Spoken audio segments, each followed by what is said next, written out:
In this lesson, we're going to learn about a very useful particle.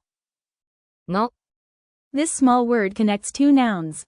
Let's see how it works.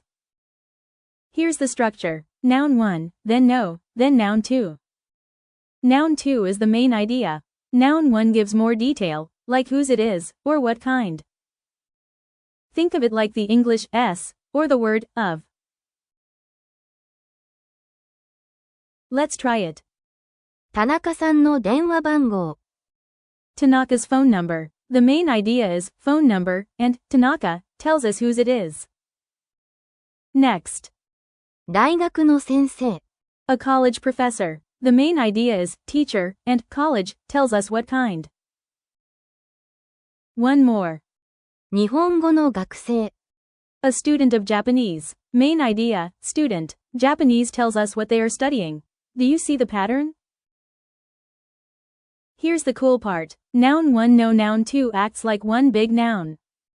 That means you can use it anywhere, even in the X ha y des pattern we already know.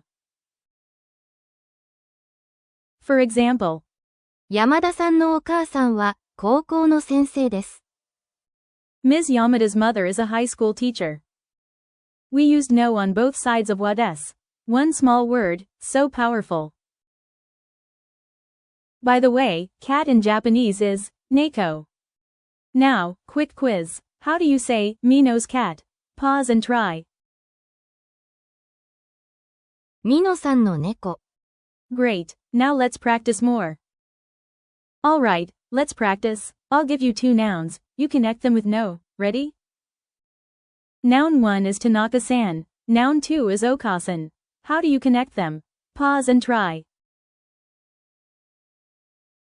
田中さんのお母さん Tanaka's mother. Great job.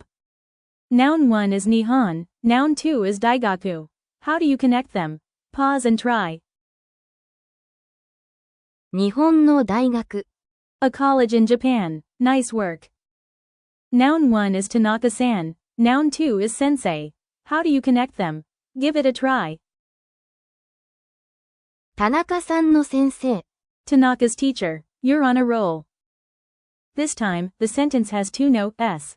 Let's try it. 田中さんのお母さんは日本語の先生です Tanaka's mother is a Japanese teacher. One sentence, two no s. And here's Mino sensei herself. 美濃先生は日本語の先生です Mino sensei is a Japanese teacher. And of course, ももは美濃先生の猫です Momo is Mino's cat. Nice to meet you. Let's review. Noun₁ no noun₂. Noun₁ gives the restriction. Noun₂ is the main idea. And the whole phrase works like one big noun. Simple, but very useful. Thanks for watching. If you found this helpful, subscribe for more Japanese lessons. I'm also preparing online Japanese lessons. Stay tuned. See you in the next lesson.